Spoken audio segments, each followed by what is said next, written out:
ዜድ እንዴት ነህ? ሰላም ልደታ እንዴት ነህ? የኬት ቤተ እምነት ነው? ሙሉ ወንጌል።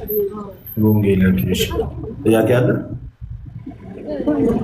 ቅድም ብዙ ነገሮች እያወራ ነበር። ከዛው ለምሳሌ አንድ ጥያቄ ልጠይቅህ። አቤት። እውነተኛው የክርስቶስ ኢየሱስ ትምህርት ያለው መካነ ኢየሱስ ጋር ነው ወይንስ ሙሉ ወንጌል ጋር ነው? መጽሐፍ ቅዱስ ውስጥ ነው ያለው። ሐዋርያት ያስተማሩት። አቤት እንጂ ሁለቱም ጋር የለም። ሁለቱም መጽሐፍ ቅዱስን ያስተምራሉ። ስለዚህ ስለሚያስተምሩ ስለሚከተሉ እኮ ማን ጋር ነው? ጥቃቅን ልዩነቶች ጥያቄን በደንብ አድርገህ አዳምጠኝ። እውነተኛው የክርስቶስ ኢየሱስ የደህንነት አስተምሮ መካነ ኢየሱስ ጋር ወይንስ አንተ ያለባት ቸርች? ሁለቱም ጋር የለም ካልከኝ እኔ መደግፈዋለሁ አላልኩም። ሁለቱም ጋር የለም አላልኩም። ሁለተኛ ነገር ደግሞ ስለ ቤተ እምነቶች አይደለም ልናወራ አሁን እዚህ ጋር ወደ አንተ የገባሁት በመጽሐፍ ቅዱስ ዙሪያ ባነሳቸው ሀሳቦች ዙሪያ ለመወያየት ነው እንትን ያመጣሁት። አንድ ጥያቄ ለዚህ ባነሳቸው ጉዳይ ላይ መወያየት እንችላለን። አንድ ጥያቄ ልጠይቅህ። ጥምቀት የኃጢአት ስርየት ይሰጣል አይሰጥም? ጥምቀት የኃጢአት ስርየት አይሰጥም። መጽሐፍ ቅዱስ ላይ ቃል በቃል ካገኘሁልህ መጽሐፍ ቅዱስ ላይ ቃል በቃል ካመጣሁልህ ትቀበላለህ? የጌታን ቃል ትቀበላለህ? ሳትቀበል መጀመሪያ ግን ትቀበላለህ አትቀበልም? የእግዚአብሔርን ቃል እንዴት ነው የማልቀበል? በደንብ 100% ትቀበላለህ። መጽሐፍ ቅዱስ እጅ ላይ ይዛል ወይንስ እኔው ራሴ አውጥቼ ላንብብልህ? መጽሐፍ ቅዱስ ይዤአለሁ፣ ማንበብ ይችላል። እሺ አሁን ሐዋርያት ሥራ 16:22 ላይ ነው። 22:16 ላይ 22:16 ላይ ነው። 16 እሺ 22:16 ምዕራፍ 22 ቁጥር 16 ላይ ከዛ ጮክ ብላ ነው። ችግር የለውም አንብብ። ቀጣይም ደግሞ ሌላ ጥቅስ እሰጥሃለሁ እናነባለን። በአንሳስ አሰጠኝም ያው እግዚአብሔር ቃል ነው። ከዛው ማውራት እንችላለን። እሺ 22 ወይ መጽሐፍ ቅዱስ ማለት ነው አይደለ? 22:16 እሱም ደግሞ ላሳይህ ነው። እሺ ስለ ጳውሎስ ነው የሚያወራው። እሺ አቤት አንብበው አንብበው። እሺ ምን ይላል? ከቁጥር 13 ጀምሬ ላንብበዋ። ቁጥር 16 ነው። ሀሳቡ የተያዘ ስለሆነ አንብበው። እሺ እርሱም ወደ እኔ መጥቶ ባጠገቤም ቆሞ ወንድሜ ሳውል ሆይ እያለኝ፣ እኔም ያን ጊዜውን ወደ እርሱ አየው። እርሱም አለኝ የአባቶቻችን አምላክ ፈቃዱን ታውቁ ዘንድና ጻድቁን ታይ ዘንድ ከአፉም ድምፅን ትሰማ ዘንድ አስቀድሞ መርጦሃል። ባየውና በሰማኸው በሰው ሁሉ ፊት ምስክር ትሆንለታለህና አሁንስ ለምን ትዘገያለህ? ተነሳና ስሙን እየጠራ ተጠመቅ፣ ከኃጢአትም ታጠብ። ስለዚህ አሁን እዚህ ጋር የኃጢአት ስርየት ምን ይላል? መጠመቅ ነው ይላል። ምን ይላል ቃሉ? ምን ይላል? አሁንስ ምን አለ? ደማስቆ መንገድ ላይ ነው ያገኘው። አሁንስ እኔ የት አገኘው አይደለም ጥያቄ። አሁንስ ምን ትላለህ? አሁንስ ለምን ትዘገያለህ? ተነስና ስሙን እየጠራ ምን በል? ስሙን ተጠመቅ። ስሙን እየጠራ ተጠመቅ።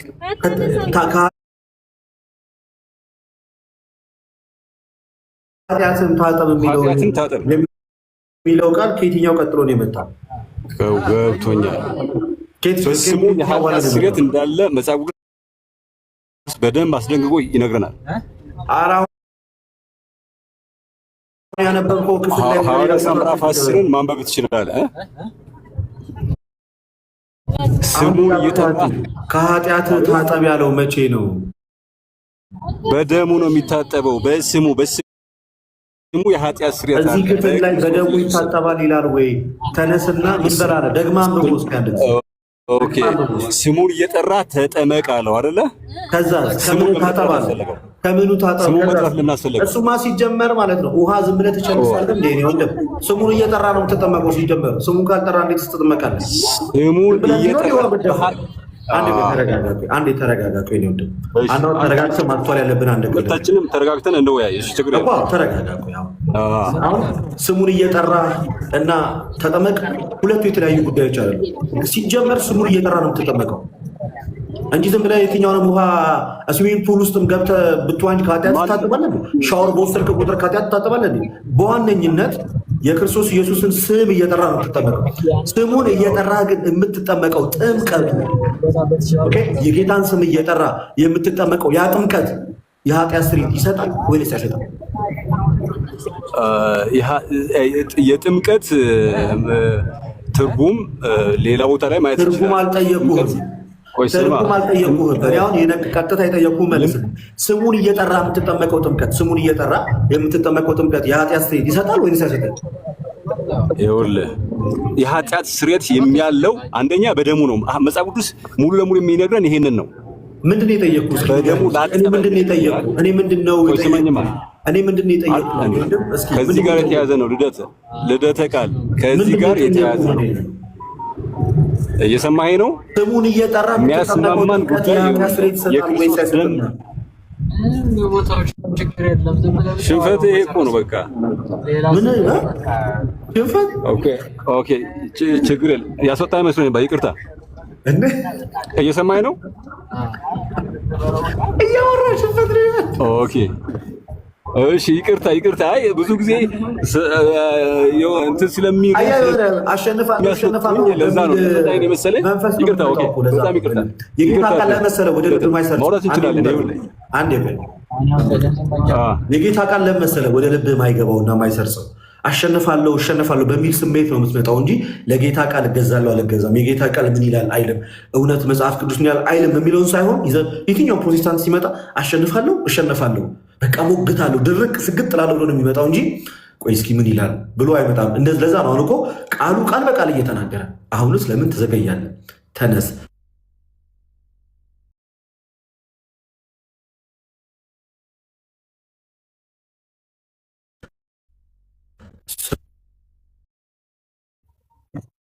ቆይ ኔትወርክ ነው መሰለኝ። አንዴ ትችላለህ።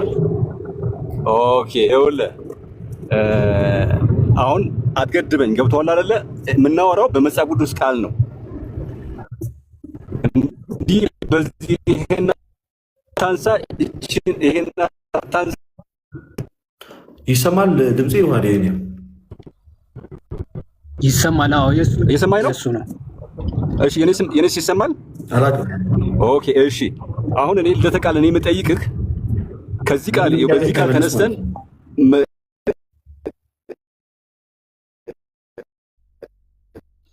ይህን ጥያቄ ሳመልስ ወደ አንተ ጥያቄ ገባ ማለት ይህን ጥያቄ ሳመልስ ዮሐዴ ይመችሃል? እንዲህ ያለበት ሁኔታ እሰማለሁ። ዮሐዴ አሁን ይችላል። ቀጥል ዮሐዴ ዜድ ይሰማል? እሰማለሁ። አይ ቲንክ ኔትወርክ እያስቸገረ ነው መሰለኝ። አይ ትራንስፖርት ውስጥ ነኝ። እሰማለሁ። ምናልባት እነሱን ረብሽ እንደሆነ እሰማለሁ። እየሰማሁ ነው። እሺ ጥሩ ቀጥል። ስለዚህ ሐዋርያት ሥራ ምዕራፍ 22 ላይ ቃል በቃል አይ የጀመርነው ከልደታ የጀመርነው ለምን አልጨርሰውም? ከእሱ ጋር የጀመራችሁት ሐዋርያት ሥራ 22 እኮ ነው። ረስተው ነው? ኦኬ እሺ። አይ ተራው የኔ ነበር። ገብቶሃል አለ የምን ተራ ጠይቆህ እኮ እየመለስክ ነበረ። ጥምቀት ለኃጢአት ስርየት እየመለስኩ ነበር። ኃጢአትም ይሰረየው ምን ስታደርግ ነው ብሎ ነበር የተናገረው ሐናንያ። የተናገረው ያው ቅድም አንብበነዋል። ያነበብነው ምንድነው? ስለምን ትዘገያለህ? ትነሳና ስሙን እየጠራ ተጠመቅ ከኃጢአትም ታጠብ አለው። ጥሩ። ስለዚህ ሐዋርያው ቅዱስ ጳውሎስ ከኃጢአቱ ለመታጠብ ያደረገው ሐዋርያው ቅዱስ ጳውሎስ በዚህ ጥቅስ መሰረት ኃጢአቱ እንዲታጠብ ምንድነው ያደረገው? ምን አድርግ ነው የተባለው? ስሙን ጥራ ነው ያለው። ስሙን እየጠራ ተጠመቅ አለው። እሺ በስሙ የኃጢአት ስርየት አለ እያልኩ ነው። ቆይ የሚለውን መጀመሪያ ሳይሆን በስሙ ነው የኃጢአት ስርየት አለ ብዬ መሞግትህ ይሄንን ነው። መረጃዎች ማቅረብ እችላለሁ። አንተ ለምን አንዴ ዘይድ ረጋ በልና ለምን እንዴት ሐናንያ ስማኝ። ሐናንያ ሲናገር ስሙን እየጠራህ ተጠመቅና ከኃጢአትህ ታጠብ ነው ያለው። አንተ አይ ስለተጠመቀ አይደለም ብለህ ሐናንያን እየሞገትክ ነው ማለት እየሞገትከው ነው። አቤት፣ አዎ ትክክል። እሱ እያለኝ ያለው በጥምቀት የኃጢአት ስርየት አለ ነው እያለኝ ያለው። እኔ ደግሞ የኃጢአት ስርየት ያለው በክርስቶስ ኢየሱስ ደም ነው ያለው። መጽሐፍ ቅዱስ የሚነግረን ከሐስከፈ የሚነግረን መጽሐፍ ቅዱስ እኮ ነው የሚጠቀሰው። ቆይ አሁን አትዝለልና ስለ መጽሐፍ ቅዱስ የሚነግረኝ አትበል። ይሄ እኮ መጽሐፍ ቅዱስ ነው። ባይዘው ሐዋርያት ሥራ ምዕራፍ 22 ነው ያለው ነው። ሐዋርያት ሥራ መጽሐፍ ቅዱስ ብላ አትቀበለው። እሺ ቆይ እኔ ደግሞ ስማኝ፣ ይኸውልህ አንድ ክፍል ምናልባት ካልተግባባን፣ ቆይ በደንብ ነው የምቀበለው ስለተቀበልከው። ስለዚህ መጽሐፍ ቅዱስ የሚናገረው ብለህ አንጀምር። ቆይ አንዴ ዘይድ፣ ወደ ሌላ ሐሳብ እንዳትሄድ ነው። መጀመሪያ ይሄንን ጨርሰውና የፈለግከውን ጥቅስ ትጠቅሳለህ፣ ከዚህ ጋር ይጋጫል ብለህ የምታስበውን ማለት ነው። መጀመሪያ ይሄን መቀበል ስትችል ሌላ ጥቅስ ትሄዳለህ። እዚህ ጥቅስ ላይ ሐናንያ ለኃጢአቱ መታጠብ ሐዋርያው ቅዱስ ጳውሎስ ኃጢአቱ እንዲታጠብ ማድረግ አለብህ ብሎ የተናገረው ምንድን ነው? ምን አድርግ ነው የተባለው? እያወራ ያለው ይኸውልህ፣ ቅድም አንብቤ ያለው አሁንም ደግሜ እነግርሃለሁ። እየተናገረ ያለው ሐዋርያው ጳውሎስ የክርስቶስ ኢየሱስ ደቀ መዛሙርትን እያሳደደ እያለ ክርስቶስ በታላቅ ብርሃን ተገለጠለት። ከዛም በኋላ ታሪኩን ቆይ አንዴ እባክህ ዜድ፣ ለመግባባት ድረስ ታሪኩን አንዴ ለጊዜው ተወውና፣ ታሪኩ እኮ ቅድም ተነበበ። ሐዋርያ ቅዱስ ጳውሎስ እንዴት ወደ ክርስትና እንደመጣ ምናምን እሱ ችግር የለውም፣ ሁላችንም እናውቀው ያለው። ይሄ ድጋሚ እየተረከ ነው። ቆይ አንዴ የትኛውም ጥቅስ ትሄዳለህ? መጀመሪያ ይሄን እንጨርስ እያልኩ ነው። መጀመሪያ ሐዋርያ ቅዱስ ጳውሎስ እንዴት መጣ፣ ምን ነበረ ምናምን እሱ አይደለም ክርክራችን። አዎ ኃጢአተኛ አሳዳጅ ነበረ፣ እሱ አይደለም ጥያቄያችን። ሐዋርያ ቅዱስ ጳውሎስ ግን ከኃጢአቱ እንዴት እንደታጠበ ሐናንያ ነግሮናል። ሐናንያ ከኃጢአትህ ለመታጠብ ምን አድርግ አለው? ይህንን የጠየቁ ብቻ ታሪኩን አትንገረም፣ ችግር የለው። ብቻ ኃጢአትህ ለመታጠብ ምን አድርግ ተብሎ ተነገረው። እሺ አሁን አንድ ጥያቄ ልጠይቅህ በዚሁ ጋር የክርስቶስ ኢየሱስ ደም ለምን ፈሰሰ? መጀመሪያ መልስ እንጂ ይኸውልህ ይሄ ምላሽ ማግኘት አለበት ወንድሜ። ወዴትም መሄድ አያስፈልግም። ተቀበለዋለሁ ብለህ ነበር። መልስ ሊሆነን የሚችለው ይኸውልህ የክርስቶስ ኢየሱስ ደም ለምን ፈሰሰ የሚለው ጥያቄ ይሄን ጥያቄ ይመልሰዋል። ገብቷል አይደል? እሱ የሚመልሰው ከሆነ በኋላ ትጠቅሰዋለህ። አሁን የጠየቁ ግን ሐናንያ ምንድነው ያለው ነበር የጠየቁ። ነገር ያለው ስሙን እየጠራ ተጠመቃለው። በስሙ የኃጢአት ስርየት አለ እያልኩ ነው። በስሙ የኃጢአት ስርየት አለ እያልኩ ነው። እኔ አልካድኩም። እሱ እኔ እቀበለዋለሁ። ካልካድክ አሁን እኮ አያጨቃጭቀንም ማለት ነው። ስሙን እየጠራ ሲጠመቅ ደግሞ ጥምቀት ምን እንደሆነ ደግሞ ማውራት እንችላለን። ቆይ ጥምቀቱን ለይተህ ነው ነው ጥምቀቱን ለይተህ ነው በትክክል በስሙ የኃጢአት ስርየት አለ እያልኩ ነው። በደሙ የኃጢአት ስርየት አለ እያልኩ ነው። ቆይ አንዴ በምንድን ነው የኃጢአት ስርየት ዜድ አንዴ እባክህ ተደራርበህ አታውራ። የማይሰማ ከሆነ ይኸውልህ አይሰማኝም፣ እየተሰማኝ አይደለም። እሺ አንዴ እየሰማሁ ነው። በደንብ ነው የምሰማህ። እሺ አሁን እየሰማሁ ነው ብለኸኛል። በቃ እሺ አንዴ ሚዩት አድርገው። ሚዩት አድርገው አንዴ ማይክን ሚዩት አድርገው። ቴንክ ዩ። አሁን ካጠገብ ያሉ ሰዎች ከሆኑ የሚሰሙ አላቅም። የእኔ ጥያቄ ሳትመልስ የራስ ወሬ ነው እያወራ ያለው። ከአጠገብ ካለው ሰውዬ ጋር ከሆነ የምታወራው ንገረንና እኛም ቁርጣችን አውቀን ከሌላ ሰው ጋር እናወራ። እኔ የጠየቅኩ አሁን ስለምን ትዘገያለህ? ተነሳና ስሙን እየጠራህ ከኃጢአት ታጠብ ነው ያለው ሐናንያ የተናገረው። ሙሉ ለሙሉ ለምንድነው የማትቀበለው? ማለት ይህንን ተጠመቅ የሚለውን ኃይለ ቃል ለምንድነው ማውጣት የፈለግከው? ኦኬ፣ ምክንያቱም መጽሐፍ ቅዱሱን ስለማትቀበለው የጌታና የእግዚአብሔር ቃል ጠላት ስለሆንክ ማለት ነው። ሊትራሊ ባይዘው እንደዛ ብለን መናገር ስለምንችል የተጻፈው አሁን ይሄ ለወጡ ስብሐትና ለጨዋታው ድምቀት የገባ አድርገን የቆጠርከው እንዳንተ አባባል መሆን የነበረበት ተነሳና ስሙን እየጠራህ ከኃጢአት ታጠብ ከዛ ተጠመቅ አድርገህ ነው እያነበብክ ያለው የተባለው። ግን ስሙ ተነሳ፣ ስሙን እየጠራህ ምን አድርግ? ተጠመቅ። ኦኬ። ስለዚህ ተጠመቅ የሚለውን አስወጥታ አይ አልፈልገውም ተጠመቅ የሚለው ይህንን ቃል አልቀበልም የራሴ ሀሳብ ነው የምጨምረው ካልክ አንተ ለእግዚአብሔር ቃል ጠላት ሆነ ተነስተሃል። ስለዚህ ምንድን ነው የሚያስፈልግ? አንተ ጌታን መቀበል የእግዚአብሔርን ቃልን መቀበል ነው የሚያስፈልግ አስቀድሞ ማለት ነው። ግልጽ ነው ዚድ? ሚውታር ስላልከኝ ሚውት አድርጌ እየሰማሁ ነው። ፈቃደኛ ከሆንክ ማትገድበኝ ከሆነ በደንብ ማውራት እንችላለን። እንዴት የኃጢአት ስርየት ኢቭን በብሉይ ኪዳንም በአዲስ ኪዳንም ለኃጢአት የተሰጠው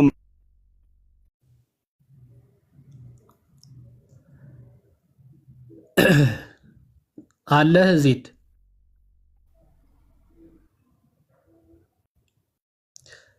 አለህ?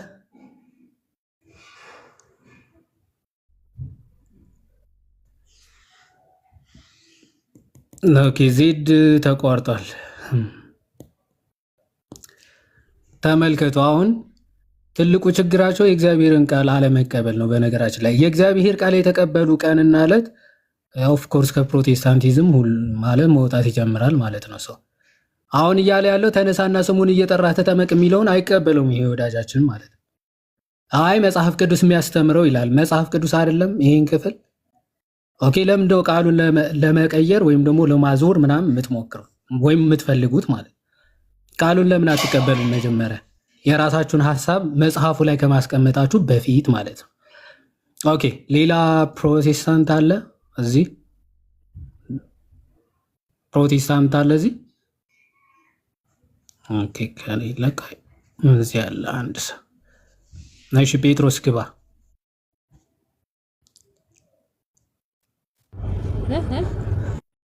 ጴጥሮስ ልኬልሃለሁ ግባ።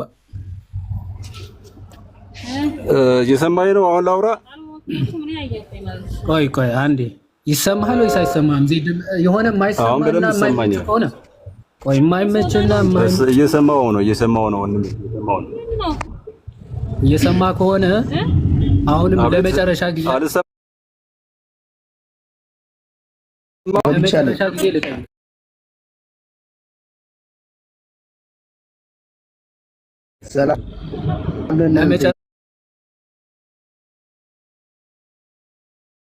ለመጨረሻ ጊዜ ልጠይቅና ካልተሰማ ትወርዳለህ ማለት ማትሰማ። ሰላም ቆይ አንዴ ጴጥሮስ ቆይ እሺ ዜድ ይሰማሃል? ስለሚገባ ይሰማሃል? ዜድ እየሰማሁ ነው። እሺ ሐናንያ ቅዱስ ጳውሎስን ከኃጢአት ለመታጠብ ምን አድርግ ነው ያለው? ለመጨረሻ ጊዜ ልጠይቅ። ኧረ እየሰማሁ ነው። አወራ እኮ አሁን ድሉ እኔ ነበርኩኝ ማውራት የነበረብኝ። አስወርጃለሁ። እየሰማሁ ነው ይላል። ጥያቄ እየጠየቁ እኔ ነበር ማውራት ካልተሰማ ኦኬ አንዴ ሶሪ።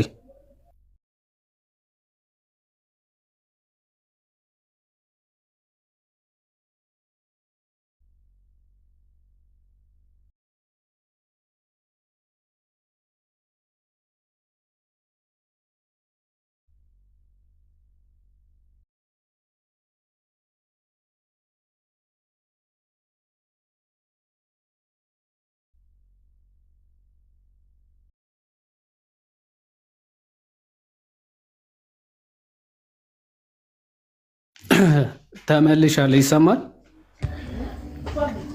ተቋረጠ። ኦኬ እሺ፣ ተቋርጦ ነው። አይ ተመልሻለሁ። እሺ ጴጥሮስ ይሰማል? ጴጥሮስ ይሰማኛል። ለምን የሆነ ጫጫታ ሰላም ብያለሁ። አይሰማም? ይሰማል? አይሰማም? ይሰማል? እሺ አሁን ድምፅ አለ በጣም አንተ ጋር። እሺ ማይረብሻችሁ ከሆነ ይሄ መስጊድ ነገር አለ አጠገቤ በእውነት አጠገቤ ያሉት አንድ 3 ደቂቃ ስጠኝ። አላህ አክበር የሚለው እስከሚያልፍ ይጮሃል። እዛ አጠገቤ ስላ ትንሽ ይሄዳል። አንድ 2-3 ደቂቃ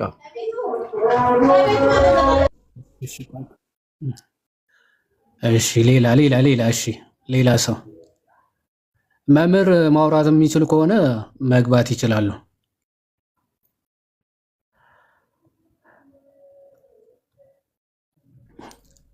ኦኬ፣ ሌላ አለ ፕሮቴስታንት።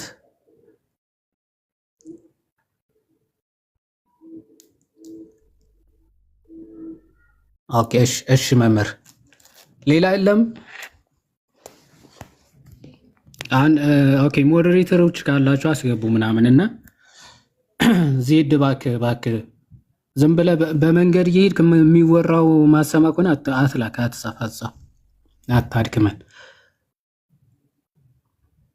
ኦኬ፣ ይሄ ብቻ አይደለም። በነገራችን ላይ አሁን ተነሳና ስሙን እየጠራ ተጠመቅ፣ ከኃጢአትም ታጠብ አይደለ? ለኃጢአት መታጠብ ስሙ እየጠራ መጠመቅ ነው። ባይዘው ሐናንያ አይ መጠመቅ ነው፣ አይ ስሙን መጥራት አይደለም መጠመቅ ነው፣ መጠመቅ አይደለም ስሙ መጥራት ነው ብሎ ያልነጣጠለውን ወይም ደግሞ መጽሐፍ ቅዱስ ያልነጠለውን እኛ ነጠለን አይ ስሙ መጥራት እንጂ መጠመቅ አይደለም ብለን ከተናገረን ይህ በጣም ትልቅ ክህደት ነው፣ እውነት ለመናገር ማለት ነው። ኦኬ፣ ተነሳና ስሙን እየጠራህ ተጠመቅ ነው። ስሙን እየጠራህ መጠመቅ ከኃጢአት ለመታጠብ ነው ብሎ ሐናንያ ተናገረ አይደል? ስለዚህ ከኃጢአቱ ለመታጠብ ሐዋርያ ቅዱስ ጳውሎስ ማድረግ ያለበት ወይም ደግሞ የሚያደርገው ምንድን ነው? ስሙን እየጠራ መጠመቅ ነው። አለቀ። ዚስ ማች ሲምፕል ማለት ነው መጽሐፍ ቅዱስን ለመቀበል። ይህ ብቻ አይደለም። ቆይ ሲገቡ እንጨምራለን። ኦኬ፣ እሺ የጴጥሮስ ከተስተካከለ እስቲ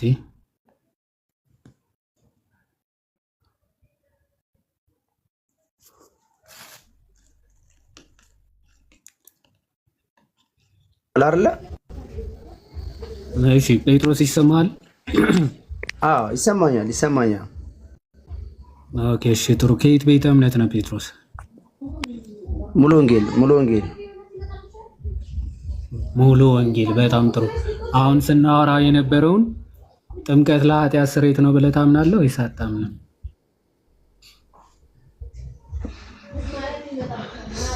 ጥምቀት ለኃጢአት ስርየት ጥምቀት ብቻውን ነው ወይስ እዚሁ በተጻፈው መሰረት ሰው አምኖ ሲጠመቅ ኢየሱስ ክርስቶስን ስም እየጠራ ሲጠመቅ ኃጢአቱ ይሰረይለታል? ኤግዛክትሊ። አዎ ጥምቀት ብቻውን ጥምቀት ለኃጢአት ስርየት የሚል ስሙን እየጠራ ስትጠመቅ ኃጢአት ስሙን እየጠራ ስትጠመቅ ጥምቀት ለኃጢአት ስርየት ስላልከኝ እኮ ነው። ሲጀመር ጥምቀት እኮ ጥምቀት ለኃጢአት ስርየት ስላልከኝ ነው። አዎ ስሙን እየጠራ ነው የምትጠመቀው። ታዲያ ግን አንተ ያልከኝ ምንድነው? ጥምቀት ለኃጢአት ስርየት ነው ያልከኝ። አዎ ስሙን እየጠራህ ነው የምትጠመቀው። ለዛ ነው እንደዛ ያልኩ። በቃ ያግባባል። እንደዛ ነው እኛም ጋር። ስለዚህ ሰው ስሙን እየጠራ ሲጠመቅ ስሙን እየጠራ ሲጠመቅ የኃጢአት ስርየት ያገኛል ወይስ አያገኝም? ያገኛል። ቴንኪ። በጣም አሪፍ። ሙሉ በእኛ ጋር እንደዛ ነው። ኦኬ በጣም አሪፍ። ትልቁ ላይ ላድርግህና እኔ ደግሞ ልጠይቅህ። ቆይ መጀመሪያ እስቲ የራስህን ብቻ አይደለም ረጋ በል። እኔም ልጠይቅህ። እንጨርስና ትጠይቀኛለህ። ለምን ደሞ አትረጋጉት ሰዎች? ስፒሪታችሁን ትንሽ ረጋ አድርጉትና ለመማማር በሚመስል ስፒሪት አውሩ። እሺ እኛም እንደዛ ነው የምናምነው ብላል አይደል? ሙሉ ወንጌል ነህ አንተ አይደል? ሙሉ ወንጌል ጴጥሮስ።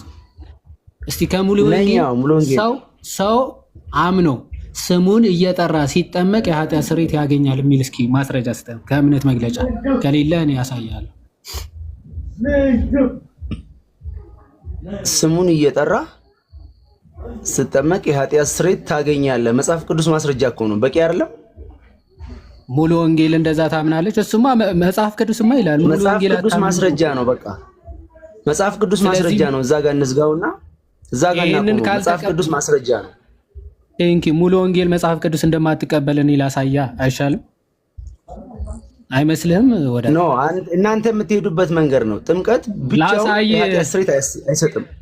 ጥምቀት ብቻውን ያለህ የለም።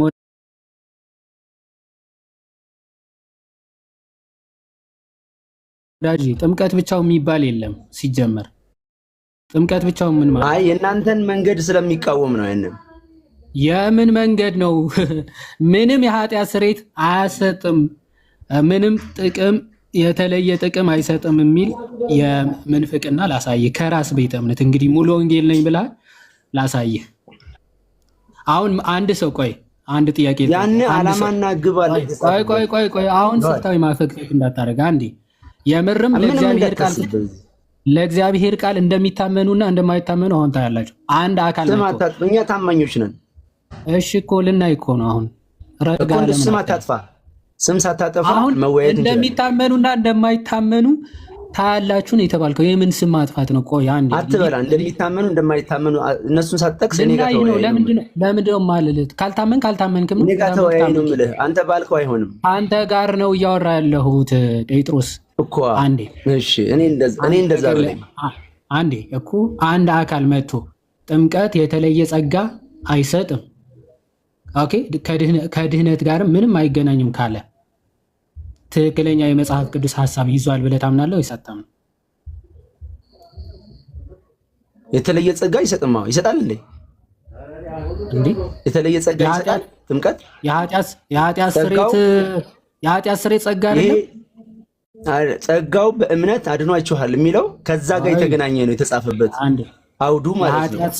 የኃጢአት ስርየት ጸጋ ነው ወይስ አይደለም? የምጠይቀን እየሰማን የኃጢአት ስርየት የሚገኘው በእምነት ነው። መጀመሪያ በክርስቶስን በማመን ነው እንጂ ተግባቦት ግን ታውቃላችሁ። መጀመሪያ ቅድም ለምን የኃጢአት አንዴ ጴጥሮስ አንዴ አንተ ተግባቦት አማርኛ የምታውቅ ከሆነ ቅድም ሰው አምኖ ስሙን እየጠራ ሲጠመቅ የኃጢአት ስርየት ያገኛል በሚለው ተግባብተን አሁን ስልታዊ ማፈግፈግ ደግሞ እያደረክ ነው። አይ በእምነት ነው የኃጢአት ስርየት የሚገኘው እያልክ ነው። ሲጀመር እኔ ሰው በምንድን ነው የኃጢአት ስርየት የሚያገኘው ብዬ አልጠየኩም። ተግባቦት ማለት ይሄ ነው። የምትጠየቀውን አንደርስታንድ አድርገህ ለምትጠየቀው ጥያቄ መልስ መስጠት። እኔ በምን ሰው በምንድን ነው የኃጢአት ስርየት የሚያገኘው ብዬ ብጠይቅህ ኖሮ በእምነት ብትል መልሱ ልክ ይሁን አይሁን ቢያንስ በምን እንደሚያገኝ አንተ የምታምነውን እየተናገርክ ነው። እኔ ግን የጠየቅኩ ምን ብዬ ነው? በደንብ ስማ። የኃጢአት ስርየት ማግኘት ወይም ደግሞ የኃጢአት ስርየት መቀበል ጸጋ ነው ወይስ አይደለም ብዬ ነው የጠየቁ። ወይዘሪት ጸጋ አይ ኖ ጸጋ አይደለም የኃጢአት ስርየት ማግኘት ካልክ ደግሞ ጸጋ አይደለም ብለህ ነው የምትመልስልኝ። አሁን ማይክን ክፈትና የኃጢአት ስርየት ማግኘት ጸጋ ነው ወይስ አይደለም? የኃጢአት ስርየት ማግኘት ጸጋ ነው የሚል ማስረጃ ስጠኝ። መልስልኝ። ጸጋ ነው ወይስ አይደለም ብዬ ነው እየጠየቅኩ ያለሁት እኮ ወዳጅ። ማስረጃ ስጠኝ። ጸጋ ምን የሚል ማስረጃ? የኃጢአት ስርየት ማግኘት ጸጋ ነው ወይስ አይደለም? ጥያቄ እኮ ነው። እኔ እየጠየቅኩ ነው ደግሞ ነው ይዋል። እኔ እኮ እየጠየቅኩ እኮ ነው። ለጥያቄ መጀመሪያ መልስ ስጠኝ እንጂ ጸጋ ነው አንድ ሰው የኃጢአት ስርየት የሚያገኘው? ቆይ አንዴ። ስለዚህ ጸጋ አይደለም እያልከኝ ነው? ጸጋ አይደለም የኃጢአት ስርየት ማግኘት ማለት ነው አይደል? ለኔ መጀመሪያ ማስረጃ ስጠኝ ነው የምልህ። ምን የሚል ማስረጃ ነው የምሰጥህ? ስለዚህ አይደለም ነው እኮ። ቆይ አንዴ መጀመሪያ ጴጥሮስ አንዴ ስማ። መጀመሪያ እኔ የኃጢአት ስርየት ማግኘት ጸጋ ነው ብዬ እየሞገትኩ ቢሆን ኖሮ መጀመሪያ ማስረጃ አንዴ ስማ።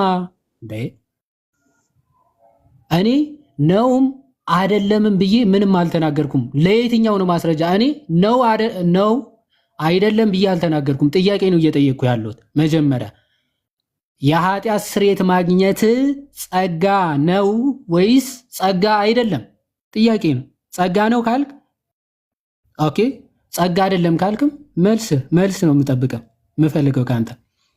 የኃጢአት ስርየት ማግኘት በአንተ ሐሳብ ጸጋ ነው ወይስ ጸጋ አይደለም? ወይስ ስራ ነው ማለት ነው? ጸጋ ነው ወይስ የሰው ስራ ነው? ማይክ ክፈተው አሁን። የኃጢአት ስርየት ጸጋ ከሆነ ማስረጃ ስጠኝ። ከሆነ አትበለኝ። መጀመሪያ አንተ እምነት እየጠየቅኩ ነው። ምንድነው ከሆነ የምትለኝ? ስለዚህ አይደለም መጀመሪያ አይደለም በለኝ። አይደለም በልና ከዛ ማስረጃ ሰጣለሁ። አይደለም ማስረጃ ስጠኝ። አይደለም ወይስ ነው? ማስረጃ ስጠኝ። ለምኑ አልልህም። ማስረጃ ስጠኝ። መጽሐፍ ቅዱሳዊ አስተምህሮ መነሻ አድርገህ ማስረጃ። ጸጋ ነው ወይስ አይደለም ብዬ ነው የጠየቁ። ለምኑ ነው ማስረጃ የምሰጥ እንዴ? አንተ ሰው ነህ ወይስ አይደለም ብዬ ብጠይቅ ቆይ አንተ እኔ አማርኛ ራሱ ይችላሉ እነዚህ ሰዎች። አንተ ሰው ነህ ወይስ አይደለም ብዬ ስጠይቅ ማስረጃ ስጠኝ ትላለህ እንዴ? ሰው ነኝ ወይም አይደለሁም ትልና ሰው ነኝ ካልክ ማስረጃ ማምጣት ያለብህ አንተ ነህ። ሰው ነህ ወይስ አይደለም እኔ እኮ አላወኩም። አንተ ሰው ትሁን እንስሳት ሁን አላወኩም። ለሚጠይቅ ማስረጃ ስጠኝ አይባልም። እሺ እኔ ጸጋ ነው ወይስ አይደለም ብዬ ስጠይቅ ማስረጃ ስጠኝ። ለምኑ? ጥያቄ እኮ ነው። ለጥያቄ ማስረጃ ይባላል እንዴ? ጥያቄ መስል ጥያቄ መጽሐፍ ቅዱሳዊ ማስረጃን መጽሐፍ ቅዱስን ተንተርሰህ መሆን አለበት። ገብቶሃል? መጽሐፍ ቅዱሳዊ ማስረጃ ተንተርሰህ ነው መጠየቅ ያለብህ እንጂ አንዴ እሺ ጥያቄ ላሳ ሰው የሚድነው በጸጋ ነው በስራ? አስተካክል። በጸጋ ነው የሚድነው። ለእግዚአብሔር ቃል አለመታመን ማለት ባይዘው ይሄንን ነው። ኦኬ በጸጋ ነው የሚድነው። በጣም ጥሩ። የኃጢአት ስርየት ማግኘት መዳን ነው ወይስ አይደለም? ሰው የኃጢአት ስርየት ማግኘቱ መዳን ነው ወይስ አይደለም? እዩ ተመልከቱ፣ መዳን ነው። አንዴ ፕሮሚስ ሶስት ስም ወደ ማጥፋት አትሄድ። ውይይት እንደዚህ አይደለም። አንዴ ስም ወደ ማጥፋት ጴጥሮስ አንዴ እባክህ ግብርህ ሲነገር ስም ማጥፋት አትበል። የምታደርገውን ነው እየነገርኩ ያለሁት። ማስረጃ አይባልም። አማርኛ ራሱ ትችላለህ አትችልም የሚለው አሁን ግራ እያጋባኝ ስለሆነ አሁን ቆይ አሁን አትሩጥ። ቆይ አንዴ ጴጥሮስ ለመሮጥ እየፈለግህ ከሆነ አትሩጥ። አንዴ ረጋ በል። እሺ አንዴ ያልከውን እየጻፍን ካልሆነ ከባድ ነው። እሺ አንዴ ሰው የሚድነው በጸጋ ነው ብለኛል አይደለ? መጀመሪያ በጸጋ ነው የሚዳነው። በጸጋ ነው የሚዳነው። አንድ ፕሬሚስ እሷን። ሁለተኛ እኔም ደግሞ የኃጢአት ስርየት ማግኘት የኃጢአት ስርየት እኔም እጠይቅሃለሁ። ቆይ አንዴ ልጨርስና ትጠይቃለህ። የኃጢአት ስርየት ማግኘት መዳን ነው አይደለም? መዳን ነው። መዳን ነው። እሺ የኃጢአት ስርየት ማግኘት መዳን ነው። በጣም ኢንትረስቲንግ። ዜርፎር እንግዲህ ሎጂክ ተምረህ ከሆነ በጸጋ ነው የሚዳነው። የኃጢአት ስርየት ማግኘት መዳን ነው። ስለዚህ እኔም ልጠይቅህ። ቆይ ልጨርስ። የኃጢአት ስርየት ማግኘት ጸጋ ነው ወይስ አይደለም? የኃጢአት ስርየት ማግኘት አሁን ጸጋ ነው ወይስ አይደለም? የኃጢአት ስርየት ማግኘት ጸጋ ነው የሚል ማስረጃ ስጠኝ እኮ ነው የምልህ። እንዴ መነሻህ ጸጋው ነው እንጂ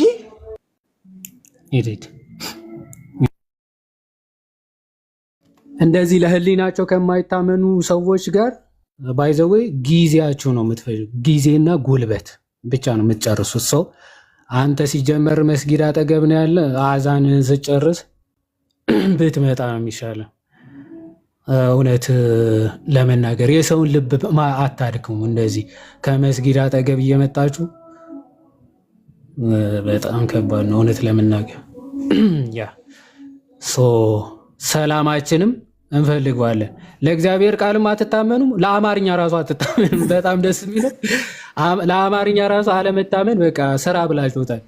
አሁን በጣም እኮ ቀላል እኮ ነው። በጸጋ ነው የሚዳነው ብሎ ሰው የኃጢአት ስርየት ማግኘት ጸጋ ነው ካለ የኃጢአት ስርየት ማግኘት ጸጋ ወይስ አክቹዋሊ ባይዘ አይደለም ካልክ እኮ ስራ ነው ካልከኝ ይካንጎ እኮ ጸጋ ካልሆነ ወይም ደግሞ ስጦታ ካልሆነ በነፃ የምታገኘው ካልሆነ አይ እኔ ሰርቼ ነው እያልክ ነው ማለት ነው። አለቀ። ከሁለቱ ውጪ ነው ካልክ ደግሞ ጸጋም ስራም አይደለም ካልክ ማብራራት እኮ ነው። ጥያቄ ስትጠይቅ እንደዛ የሚል ማስረጃ ስጠኝ። አንተ ይሄ ማለት አንተ ሰው አይደለህም ብዬ ብናገር አሁን ማስረጃ ስጠኝ ልትለኝ ትችላለህ። ኦኬ ማስረጃ እስኪ ስጠኝ ሰው አይደለህም የሚል ብትል ጥሩ ነው። አንተ ሰው ነህ ወይስ አይደለህም ተብለህ ብትጠየቅ ግን ሰው ነኝ በዚህ ምክንያት፣ ሰው አይደለሁም በዚህ ምክንያት ስለማልሰማም ልትል ትችላለህ። አክቹዋሊ እና እንደዛ ነው። አማርኛ ካልተግባባን በጣም ከባድ ነው የሚሆነው። አይ ቲንክ መምህር መጥተዋል መሰለኝ። አሁን ይመቸውታል መምህር ኤፍሬም? አሁን ይመቸኛል። ሰላም ብያለሁ በድጋሚ ሁላችሁንም። ማሜ ከብዙ ጊዜ በኋላ እንኳን ተገናኘን። እንኳን ደህና መጣሽ። እንደምናለሽ? እኔ ፕሮቴስታንታውያን አላስፈላጊ የሆነ መጽሐፍ ቅዱስን በራስ ስሜትና ፍላጎት የመተርጎም እንደራስ ሐሳብ የመራዳት እንዲህ አይነት መንፈስ መጸናወቱ ብቻ አይደለም እኔ በጣም የሚያሳዝኑኝና የሚገርሙኝ። ሰው የቱንም ነገር የማምለክ መብቱ የተጠበቀ ነው። የማያምነውን ለመረዳት ለመስማት፣ የሚያምነውን ደግሞ ለማስተማር የተዘጋጀ ልቡና ማጣት ግን እንዲህ አይነት መታወር ለኔ አይቼም ሰምቼም አላውቅምና ምንድነው አሁን የነሱን እምነት አብራሩም መነሻቸውም ኦርቶዶክስ መዳረሻቸውም ኦርቶዶክስ ነው። እና አብራራላችሁ አዳምጡንም በፍጹም መስማትም አይወዱም አይፈልጉም።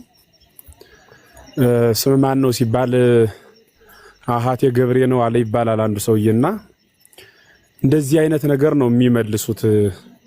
ገና ቀደም ሲል እንደው ካሁኑም ተረታችሁ ከሆነ ዮሐዴ የጠየቀው ጥያቄ ምንድነው የነበረ? ጥምቀት የኃጢአት ስርየት ያሰጣል ብለህ ታምናለህ ወይ ሲባል አዎ አምናለሁ ብሎ ተናገረ። የኃጢአት ስርየት ማግኘት ደግሞ መዳን ነው ወይ? አዎ መዳን ነው። ድህነት የሚገኘው በጸጋ ብቻ ነው ወይስ ደግሞ በስራ ነው ሲባል ደግሞ በጸጋ አለ። ያ የኃጢአት ስርየት የተገኘበት ደግሞ ሰዎች በሚያደርጉት ጥምቀት ስሙን እየጠራን በምናደርገው ጥምቀት ከክርስቶስ ጋር የምንሳተፍበት ክርስቶስን የምንለብሰው በጥምቀት መሆኑን ቅዱስ ጳውሎስም ነግሮናል። ባለቤቱም ደግሞ ዘኢተወልደ ዳግመ እማይ ወእመንፈስ ቅዱስ ኢይክል በውያ ውስተ መንግሥተ እግዚአብሔር ብሏል። ሐሳባችሁ እስካልተለወጠ ድረስ ጥቅሱንም አንለውጠውም። የተጣላችሁትም ከዚሁ ጥቅስ ጋር ስለሆነ 30 ቀን 100 ቀንም ብንገናኝ ምን ነግራችሁ ይህንኑ ጥቅስ ነው። ከውሃና ከመንፈስ ካልተወለደ በቀር ወደ እግዚአብሔር መንግስት ሊገባ አይችልም ብሎ የተናገረ ጌታ ነው። ቅድም ልደተ ቃል በመጀመሪያ ጊዜ ርዕስ አውጥቶ ጥቅስ እንደነገረንም ሰምታችኋል። ስሙን እየጠራህ ታጠብ። አሁንም ዮሐንስ ያነሰው የነበረው በመጽሐፍ ቅዱሱ የተመዘገበው ከኃጢአትህም ትነጻለህ ተብሎ የተነገረው ተጠመቅ በሚለው ትእዛዝ ነው። በብዙ ቦታ ጃንደረባውን ስናይ፣ ቅዱስ ጳውሎስን ስናይ፣ የጌታን ትምህርት ስናይ አንድ ቦታ ላይ ብቻ ብልጭ ብሎ እንደ መብረቅ የጠፋ አይደለም። ለዘመናት አበው ያስተማሩበት በሊቃውንት ጎዳና ሲወርድ ሲዋረድ ከኛ በትውፊት ተቀብለ ነው በመጽሐፍ ተጽፎልን ያገኘነው ነው። እና ይህ ሐሳብ በሚነገርበት ጊዜ አንደኛ በጣም የሚያሳዝኑኝ 5 ደቂቃ እንኳን የሚሆን ሰው አያደምጥም እንደ ጸጥ ብሎ አድምጦ ይሄን ያህል አድምጫለሁና አንተ ደግሞ ስመኝ ብሎ የፈለጉትን ሐሳብ ለመናገር እኮ መጀመር ማድመጥ ይጠይቃል። ያልሰማው ሰው እንዴት ይሰማሃል? መጀመር እኮ መስማት አይፈልጉም። አንድ ጥያቄ በቃው ጠይቀሃል፣ ልጠይቅህ ነው። ለምንድን ነው ግን መጠየቅ የምትፈሯት? በዚህ ልክ መጠየቅ የምትባለው ማለት ስለ ሃይማኖታችሁ ፍጹም ግንዛቤ ስለሌላችሁ እኮ ነው። እኔ እግዚአብሔር ምስክሬ ነው። እኔ ፕሮቴስታንት አንደኛ ምኑን ትመልሱልኝ ያላችሁ እየጠይቃችኋለሁ። ግን የሚጠይቅ ፕሮቴስታንት ካለ ለመጠየቅ እኔ ዝግጁ ነኝ። ልጆቻችንም እንደዚያው። ግን የመጠየቅ ብቻ ፍላጎት ይሄ ቤተክርስቲያን ከመጥላት የመነጨ ነው። ቅድም አንድ የታዘቡት ዜድ የሚባለው ልጅ በቃ ይኸው ተሸነፍክ እንደ ኳስ ነው እንደ ጀመራችሁት። የሌላኛው ሽንፈት የሚያስደስተው እኔ ያየው በኳሱ ዓለም ነው። በጓደኛው ማዘን የሱ ፊት የሚበራ ማለት ነው። በጓደኛው አንገት መድፋት የእሱ አንገት የሚቃና በዚሁ ነው። አሁን በጠቀሱት የኳሱ ዓለም በቤተ ክርስቲያን በወንድምህ ማዘን ተደሰት የሚል ትምህርት የለም። እንዲያውም መደሰት ነውር ነው። ለመሸነፍና ለማሸነፍ ብቻ ታጥቃችሁ የምትመጡበትን ጎዳና አኑሩትና ለቃሉ ለመታመንና እንደ ቃሉ ለመማማር ወስናችሁ ግቡ። ከዚያ በኋላ ቃሉን በደንብ ስሙ። አንድ ቀን ግድ መኑ አላልነ ፖሊስ አቁመን ጋርድ መድበን አላስገባናችሁ። ግድ ተቀበሉን ብለን ውሳኔ አልሰጠናችሁ። እንደ ፍርድ ቤት ቀጠሮ ለራሳችሁ ስትፈልጉ ትገባላችሁ። ከገባችሁ በኋላ ደግሞ ሰው የሚነገረውን ተቀምጦ እንደ ሰው ማድመጥ ይሄን ያህል ይከብዳል ማለት ነው። እና እኔ በጣም አዝናለሁ። እንዴ ብትማሩስ ምን ነውራለሁ? ሰው እንኳን ከሰው አእምሮ ላለው እኮ ከጽዋት ይማራል። ማንጎ በተተከለ በ7 ዓመቱ ለተከለው ለባለቤቱ በኬሻ የሚከተት ፍሬ ይሰጣል። እኔ ግን ከተተከልሁ ስንት ዓመት መላይ ግን ፍሬ አልባ ነኝ ብሎ ከተክል እኮ መማር ይቻላል። በቀሉ አይቶ ሰው መማር ይቻላል። በቀይ በግራሱ ይዟል ገበሬው በተከለው በ3 ወሩ። እኔ ግን እግዚአብሔር በተከለኝ በ30 ዓመቴ በ40 ዓመቴ ፍሬ የለኝም ብሎ ሰው ከዚያ ይማራል እኮ። ከጽዋት እኮ ሰው መማር ይችላል። ከአራዊት እኮ ሰው ይማራል። በደማዊት ነፍስ ከሚንቀሳቀሱት ነፍሳት እኮ ሰው ይማራል። እኔ ያህል የከበረን ፍጥረት ሆነን ግን በዚያ ልክ የተዋረድን መሆን ይሄ ትክክል አይደለም። እግዚአብሔር በሚያውቅ ማለት እያንዳንዱ ነገር አስፈንጥራችሁ ትዘልቁታላችሁ እንዴ? የምትቀበሉት ነገር ይኑር እንጂ ደህና ዋላችሁ ስንል ጥቅስ አንጡ ይባላል እንዴ? እንዴ ይሄ በጣም አስቸጋሪ ነው። እግዚአብሔር በሚያውቅ እና ወደ ራስ መመለስ ከምንም በላይ ይጠቅማል። አያዋጣም ነው። አያዋጣም። የያዛችሁት መጽሐፍ ቅዱስም አይልም 66ቱን ክፈሉት ከ66ቱ ደግሞ 6 ነው የምናመልክም በሉ። ተውልጅ እንዴት አለህ? ደህና አለህ? እንደምን ከረምክ? ለቸርነቱ እና አንዱ መጽሐፍ ቅዱስ ብትገነጥሉትም እንደዚህ አይልም። ሞግት ዝም ብለህ ተከራከር የሚል መጽሐፍ ቅዱስ የለም። ዝም ብሎ በቃ ቦዘን ክርክር ዝም ብሎ ሁሌ በቃ ጉንጫ አልፋ አድምጠውም አይገቡም። በቃ አሁን እንዲህ እየተናገሩ ብታስገቧቸው ምን እንደሚሉ ብትሰሙ ትደነቃላችሁ። አሁን እንዲህ እያወራው ራሱ ብታስገቧቸው ማለት ነው እንዳሉት መሰል እስኪ ተረጋግተን ደግሞ እንማማር አይሉ። መረጋጋት እኔ ራሱ ተረጋጉ ስላልሁኝ መረጋጋት የኔን ሃይማኖት ያመኑ ነው የሚመስላቸው። መረጋጋት ራሱ ማለት ነው። ለምን ቢሉ በቃ እምነቱ ራሱ ስሙስ ፕሮቴስታንት አይደል? መቃወም ስለሆነ ለማንኛውም ሐሳብ ተቃዋሚ ሆኖ መቆም ነው። በምትግባቡበትማ ተግባቡ እንጂ ደህና ዋላችሁ ስትባሉ እግዚአብሔር ይመስገን በማለት እንግባባ። እስኪ አዳምጠኝ በማለት በአማርኛ እሺ ብለን ማድመጥ እንልመድ። ከዚያ በሚናገረው ቃል አይ ደስ ይበለ ብዬ ነው እንጂ እኮ አልተቀበልኩም ማለት እንችላለን እኮ። አንዱ ይባላል በጥንት ዘመን አጭር ሰውዬ ነውና ሻሽ ሊሸጥ የሸማ ገበያ ላይ ቆሟልና አንዱ ረጅም ሰውዬ መጥቶ ዋጋውን ከተስማመው በኋላ በክንድ ይሄን ያህል ብሎት እና ረጅሙ አጭሩ ሰውዬ 2-3 የሚያደርገውን የረጅሙ አንድ አደረገውና ለክቶ ቆረጠው ሲለው አይ ደስ ይበል ብዬ ነው ስትለከው ዝም ያልሁ እንጂ እኔ ምሸጥልህ በኔ ክንድ ነው አለው ይባላልና እንዴው ደስ ይበል ብሎ ሰው ማድመጥም ቆጥሮ ነው። ከሰሙ በኋላ አይ በሐሳብ አልተስማመው ማለትም ይቻላል። ሰው ሲያወራ አብሮ ማውራት፣ ሲናገር አብሮ መናገር። ከዚያ ደግሞ ያንን ሐሳብ ጭራሽ እንዳልሰሙ ተላይ ሲጠየቁ ከታች ሲጠየቁ ከላይ በቃ እንዲመሯሯጥ ማለት ነው። ርዕስ ሽፍት ለማድረግ መሮጥ፣ ከዚያ አብሮ እየተደረቡ ጎን ለጎን ማውራት። ለቃሉ መታመናቸውንና አለመታመናቸውን ከዚህ ቀጥላችሁ በመናደርገው ንግግር ተመልከቱ ማለት አሁን ይሄ ሐሜት ነው እንዴ? መታመናቸውን ማለት ማለት ለቃሉ ይታመናሉ ማለት አለመታመናቸው ማለት ደግሞ ድንገት ቃሉን ባይቀበሉ በቃሉ ባይጸኑ ስሟቸው ማለት ነው። ስለዚህ እኔም እስኪ ቃሉን እቀበላለሁ እሰማለሁ ብሎ ማድመጥ ነው። ሊያዋጣ የሚችለው እሱ ነው። መፍትሄ የምናመጣው እንዴ ያለ መግባባትም እኮ መለየት እንችላለን። ግን ደግሞ ያለ መግባባት የሚባል አለ አይደል? ነገ እንድንገናኝ ሆኖ በሰላም በፍቅር መለየት ይቻላል። ይሄ ግን ፍጹም የመማር ፍላጎታችሁ ዝግ ስለሆነ ምትመጡ ለአሳምናችሁ ለመውሰድ ብቻ ነው እንዴ? እንደዚያ ነው። የተሻለ ነገር ካለ እውነተኛው አስተምህሮ ካለ ያለ የተከፈተ ልቦና የላችሁም። በዚያም ብሎ በዚህም ግን ኢየሱስ ይመሰገናልና ስሙ ይክበር ይመስገን ብሏል ቅዱስ ጳውሎስ።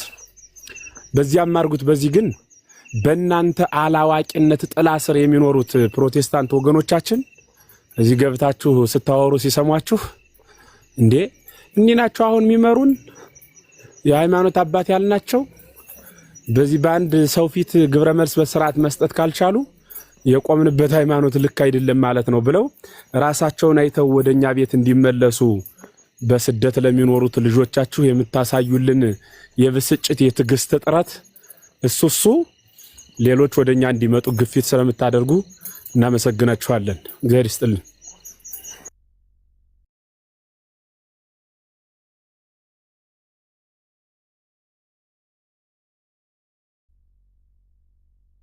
ቃለ ሕይወት ያሰማልን መምህር፣ እግዚአብሔር ይስጥልን። እናመሰግናለን። በጣም ጥሩ መልእክት ነው እውነት ለመናገር እና ፕሊስ አንዳንዴ ስትመጡ ዝም ብላችሁ ለምታምኑት እምነት ለመወገን ሳይሆን ለመማማር ፕላስ ደግሞ የእግዚአብሔር ቃል የሚለውን ለመቀበል ቢያንስ እንደዛ ከመጣችሁ ለእግዚአብሔር ቃል መታመንና መቀበል ካልቻላችሁ እኛን ማጨር እንዴት ልትሰሙን ራሱ ትችላላችሁ? እና ከባድ ነው። አሁን እሱ ነው የከበደን። የእግዚአብሔር ቃል ማትቀበሉ እኛ የምናወራው ራሱ አሰሙ። ይሄ በጣም ትልቅ ከባዱ ችግር ደግሞ የሚባለውን አለመስማት፣ ዝም ብለህ በቃ የምታስበውን ወይም ደግሞ ውስጥ እያለህ ያለውን ማውራት፣ እሱ በጣም ከባድ ነው እና እሱ ጥንቃቄ እናድርግ። ኦኬ ጆን አለህ? ጆን ሮማንያ መሰለኝ። ጆን ሮማንያ አሉ በል። ኦኬ ወረዱ። ሰውየው በጣም ትልቅ ሰው ናቸው። የሌላስ ኧረ አይደለም የፓስተር ምናምን መሰለኝ። ሀሳቡን ከበት እናድርገው ነው። እውነት ነው። እኔን እንደዛ እንደሚሉ የአቡነ ሽኖዳ እያዩ እርሶ እንደሚሉኝ እሱን እኮ ኦኬ። አይ በነገራችን ላይ እስኪ እንደው እስከሚገቡ ድረስ ደግሜ አንዳንድ ሀሳቦችን ላንሳ። አሁን እንዳልከው መጽሐፍ ቅዱስ ላይ በጣም ተደጋጋሚ ተደራራቢ ብዙ መረጃዎች ያሉት ጥቅስ ይፈልጋሉ። የተለያየ ምስክር የሚያደራጅ በሐሰት የሚሆን በእውነት ሩቅ ቢሲ ነው። ተራ ሰው ሊዋሽም ስለሚችል ለቃሉ ታማኝነት ስለሌለው ብዙ ምስክር ይጠቅስ ዘንድ ግዴታ አለበት። ነገር በሶስት ይጸናል እንዲባል ሶስት ምስክር ጥቀስ ይባላል። ለምን ሲባል ለአንደበቱ ሐሰት ለቃሉ እምነት ስለሌለው ሰው እንደመሆኑ መጠን ወይም ደግሞ ውስነ ሕሊና ያለው ፍጥረት እንደመሆኑ መጠን ለቃሉ አይታመንም ብለን ስለምናስብ ምስክር አንጣ እንዲበል ምናምን ብለን ልናስገድደው እንችላለን። እውነት ነው ወይ የከሰሰው ክስ ብለን ክብደቱን ለማወቅ። መጽሐፍ ቅዱስ ግን ማለት እስትንፋሰ እግዚአብሔር ነው። በየቀኑ እየደጋገመ ሉቃስ ወንጌል ላይ ተጽፎ ደግሞ ማርቆስ ላይ ደግሞ ማርቆስን ካላመኑት ብሎ ደግሞ ጳውሎስን ካላመኑት ብሎ ደግሞ ገሊን እያደረገ እንዲህ ሲያጽፍ አይኖርም። እግዚአብሔር አንዴ ከተናገረ ያ የተናገረው በቂ ነው። ያመነ የተጠመቀ ይድናል ብሎ ጌታ ተናግሯል። ጌታ ያመነ የዳነ ይጠመቃል ብሎ ያልተናገረ ቃሉ አጥቦት ነው፣ ወረቀት ጠቦት ነው። እንደሱ ቃል አንቀበልም ብለው ሐዋርያት ተሟግተውት ነው። የጌታን ቃል መጥረብ ይሄ በጣም አንድ ግንበኛ የሰራውን ከሱ የተሻለ ባለሙያ መጥቶ ሊያስተካክለው ይችላል። ካንዱ አንዱ ስለሚበልጥ ካንዱ አንዱ ስለሚሻል ማለት ነው። እግዚአብሔር የተናገረውን ግንበኛ ነኝ ብሎ ለመጥረብ መዘጋጀት ግን አንደኛ ድፍረት ነው፣ ሁለተኛ ክህደት ነው። ክህደቱ ምንድነው ሲባል የእግዚአብሔር ቃል እንደሱ አላለም እኮ እግዚአብሔር ብሎ ለራስ አጣሞና አዛውሮ መፍረዱ እሱ ክህደት ይባላል። ድፍረት ነው ማለት ደግሞ እግዚአብሔር በተቀመጠበት ወንበር እርሱ በተናገረው ቃል ቆሞ ለማስተካከል መሞከር ደግሞ ምን አይነት ደፋር ነው ያሰኛል። ከውሃና ከመንፈስ ካልተወለደ ወደ እግዚአብሔር መንግስት ሊገባ አይችልም ብሎ የተናገረ እግዚአብሔር ነው። አረ ውሃ ያለው ጌታ ይሄን ነው። ውሃ ማለት አቅቶት ነው እግዚአብሔር አያውቅም እንዲህ ውሃ የሚል ቋንቋ ሁሉ እግዚአብሔር ኢየሱስ ክርስቶስ አያውቀው። መንፈስ ብሎ የተናገረው እኮ ያ ቅዱስ መንፈስም በውሃ ላይ አድሮ የሚቀድስ ውሃ የተባለው ደግሞ ሆኖ ራሱም ተጠምቆ ውሃ ላይ ነው ያሳየን። ሐዋርያው ቅዱስ ጳውሎስም ደግሞ የተጠመቃችሁ ክርስቶስን ለብሳችሁታል ብሎ ነው የተናገረ። ቃል በቃል ቃሉ ተቀምጦ ያን ገልብጦና አጣሞ በራስ ስሜትና ፍላጎት አዲስ ንግግር ማምጣት በየትኛው መለኪያ የመጣ ነው? በየት ላይስ የተገኘ ነው? አንዳንዶቹ ደግሞ በጣም የሚገርመኝ ልንገር ይዋል በጣም ሌሎችም ስሙኝ በጣም የሚገርመኝ ልንገራቸው።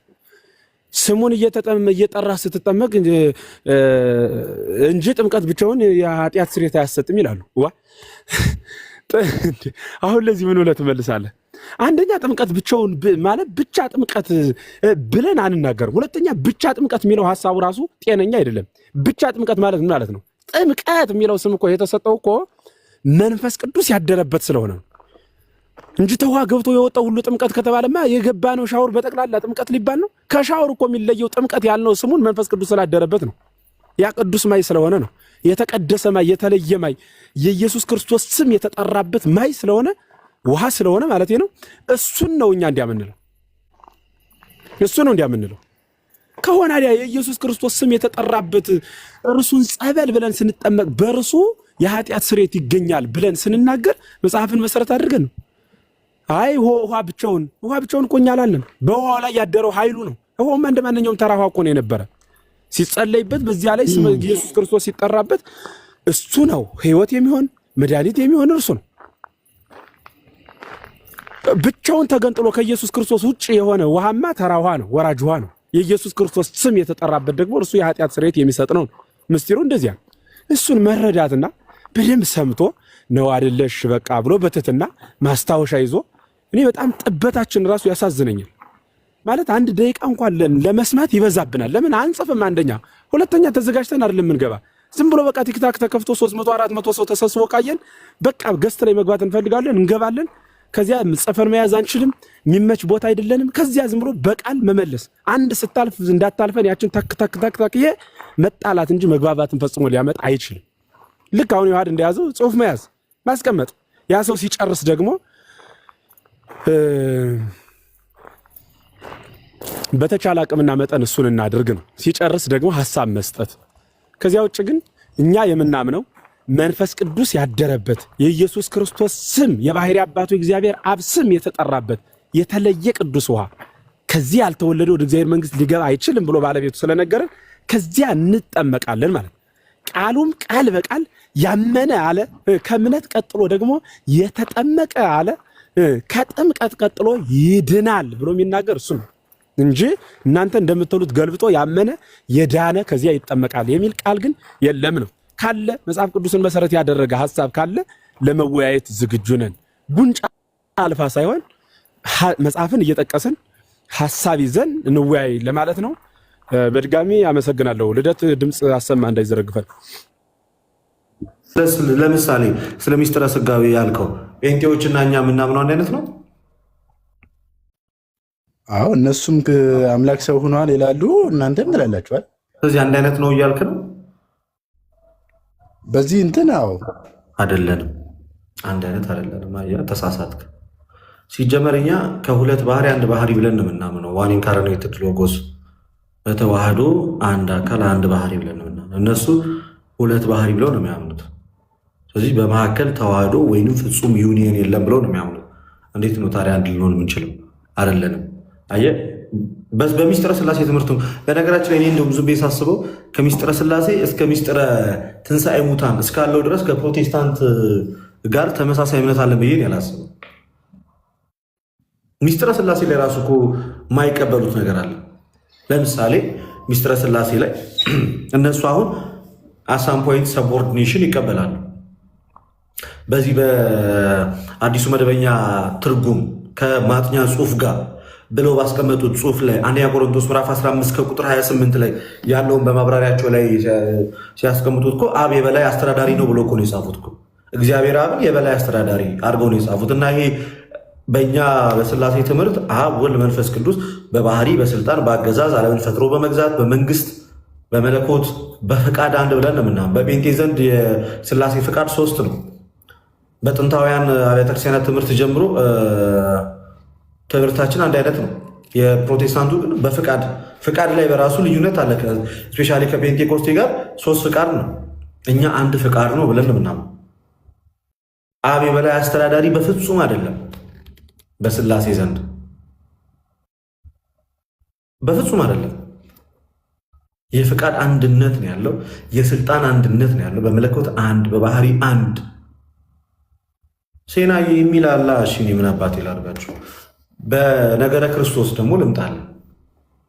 ነገረ ክርስቶስ ጋር ስትመጣ ደግሞ እኛ ከሁለት ባህሪ አንድ ባህሪ ብለን ነው የምናምነው። ኦኬ፣ በተዋህዶ አንድ ባህሪ ብለን ፍጹም ሰው ፍጹም አምላክ ስንል ሁለትነት የለም እኛ ጋር። ኦኬ መለኮት የስጋን ባህሪ ራሱ ባህሪ አድርጓል። ስጋም የመለኮትን ባህሪ በፍጹም ተዋህዶ ራሱ አድርጓል። ከዛ በኋላ ሁለትነት ወይም ደግሞ ሁለት እየተባለ ወይም ደግሞ ባህሪው የስጋው ቃል ባህሪ ሁለት ነው ተብሎ በፍጹም አይነገርለትም ማለት ነው። ኦኬ ሚስጥረ ጥምቀት ላይ ልምጣለን። ጴንጤን አጠምቃለሁ ሊል ይችላል።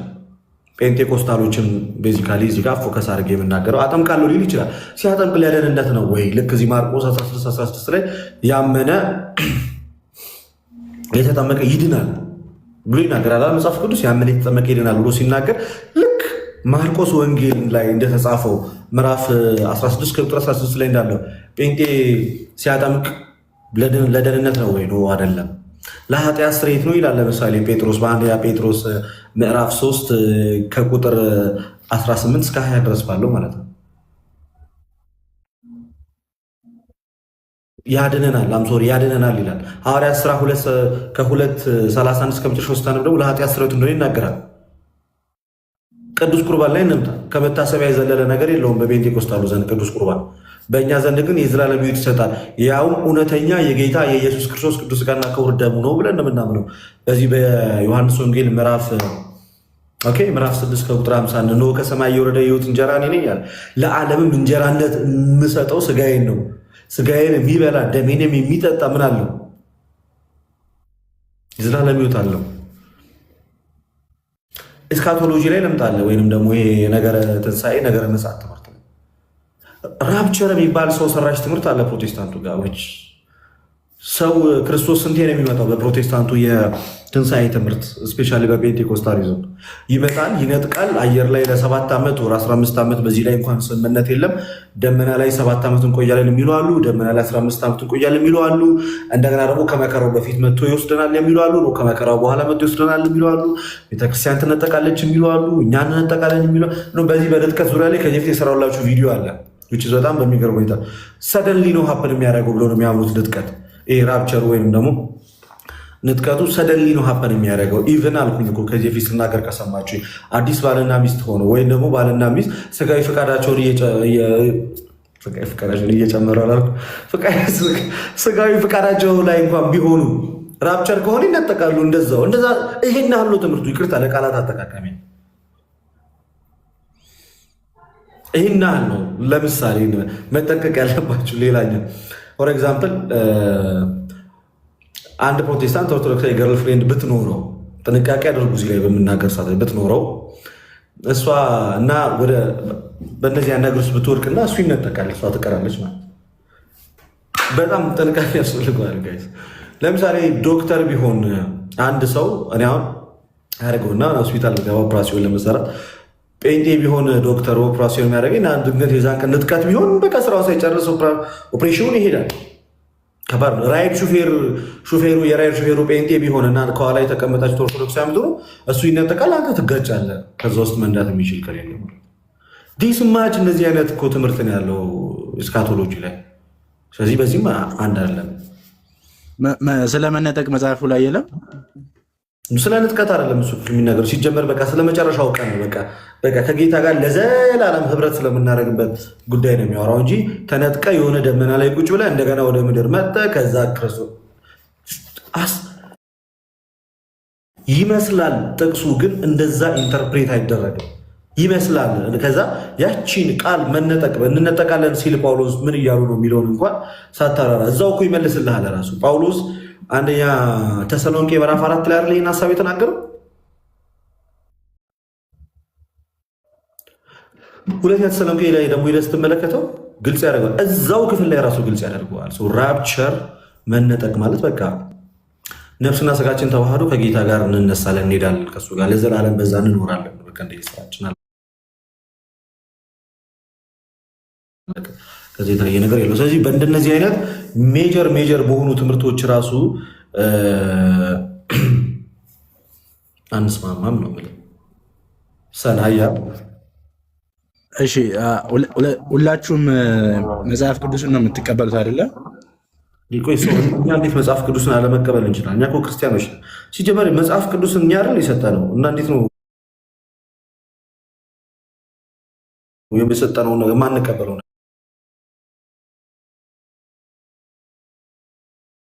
ነገር ራሱ ለሰው የምትሰጠው። እሺ ቤተክርስቲያን ናት። እሺ የምታመልኩት አንድ አይነት ክርስቶስ ነው ወይስ? ታዲያ ስንት አይነት ክርስቶስ አለ? ስለዚህ ጴንጤዎችም ኢየሱስ ነው የሚያመልኩት? አይ እኛ ከጴንጤ ጋር አይደለም። ከጴንጤ ጋር ሲጀመር እኔ የጴንጤውን አምላክ አላውቀውም። የጴንጤውን ኢየሱስ እኔ ፐርሰናሊ አላውቀውም። አንድ አይነት አይደለም። ሐሰተኛውን ክርስቶስ ነው ብዬ ነው የማምነው። ምክንያቱም እኔ የማውቀው ክርስቶስም በክርስቲያን ውስጥ ያለውን ክርስቶስ ነው። ኦኬ አላውቀውም ነው ያልከው። ግን እሺ እንደዛ ከሆነ መጽሐፍ ቅዱስ ይዘው ታዲያ እንዴት ነው የሚሰብኩት? መጽሐፍ ቅዱስን ይዞ ሰግጠው ነው የመነፈቁት። መጽሐፍ ቅዱስን ይዘው ትክክለኛውን የክርስቶስን ትምህርት አላገኙትም። ማንም በክርስቶስ ኢየሱስ ትምህርት ባይኖር ምን የለውም? አምላክ የለውም። ጴንጤዎች እኔ በክርስቶስ ኢየሱስ ትምህርት ናቸው ብዬ ፐርሰናሊ አላምንም። አይደሉም። በክርስቶስ ኢየሱስ ትምህርት ከሌለ አምላክ የለህም፣ አምላክ የላቸው። በክርስቶስ ኢየሱስ ትምህርት አይደለም ያሉት። በክርስቶስ ኢየሱስ ትምህርት እንዳልሆኑ ደግሞ ከነ ማስረጃው ኢቨን እንኳን የሰሞኑን እስኪ የፕሮቴስታንቱን ሽኩቻ እንኳን ተመልከተው እስኪ። ሽኩቻ ጥዝጥዝ ተመልከተው እስኪ። ሉትራኑ ከጴንጤኮስታሉ ጋር ያለውን ውጊያ ተመልከተው። እኚህ እንደው በመካከላቸው መንፈስ ቅዱስ እንኳን ቢኖር ይዳኛቸው አልነበረ? ግን ሁለቱም ለየራሳቸው ልክ ናቸው። ትክክለኛው የእግዚአብሔር ቃል እውነት መገለጥ ፕሮቴስታንት ጋር የለም። በክርስቶስ ትምህርት አይደሉም። በክርስቶስ ትምህርት ካልሆኑ ደግሞ አምላክ የላቸውም። እሺ ግን እኮ መጽሐፍ ቅዱስ ይዘው ከኃጢአት መራቅ እንዳለብን እኮ ያስተምራሉ። መጽሐፍ ቅዱስን እኮ ሙስሊምም እኮ ይዞታል እኮ ሊሞግትህ መጽሐፍ ቅዱስን እኮ በያዘ ይባላል። የትኛውም ሰው መጽሐፍ ቅዱስን እኮ ከገበያም ገዝቶ ሊይዘው ይችላል። ሮንግሊ ኢንተርፕሬት አድርጎ ሊወያይ ይችላል። ሀሳቡን በሌላ መንገድ እየገለጠ ሊያወራ ይችላል። ኦኬ መጽሐፍ ቅዱስን በያዘ አይደለም። መጽሐፍ ቅዱስ ውስጥ ያለውን ማለት ነው የእግዚአብሔርን ሀሳብ ባገኘ ነው ጉዳዩ እሱ ነው። እኔ አንድ ጥያቄ ልጠይቅህ። የጌታ ስጋና ደም እውነተኛ ነው የሚለው ነው ልክ ወይንስ የጌታን ስጋና ደም ከመታሰቢያ የዘለለ አይደለም የሚለው የትኛው ነው? እስኪ ንገረኝ። አይ መጽሐፍ ቅዱስ ላይ እንደሚለው ይሄ ስጋና ደሜ ነው ብሏል አይደል? ራሱ እውነተኛ ነው ብሎ የሚያምነው ነው ልክ። ወደዚህ ሳትል በግልጽ አማርኛ መልስልኝ። እውነተኛ ነው ብሎ የሚያምነው ነው ልክ ወይንስ አይ መታሰቢያ ነው ከመታሰቢያነት የዘለለ ሌላ ጥቅም የለውም የሚለው ነው ልክ? የትኛው ነው ልክ?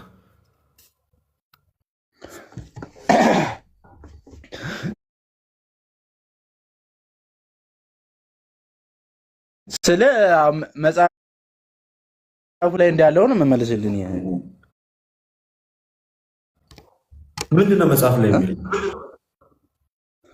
አሁን ይህ ስጋዬ ነው ይህ ደሜ ነው ይላል። በበላችሁ ጊዜ መታሰቢያ አድርጉት ይላል። እንደገና ይሄ ስለዚህ አንተ መታሰቢያ ነው ቢለውን ነው የምታምነው? አይ እኔ ተው የኔን ተው ገና በጣም ብዙ እንትን አለብኝ ገና።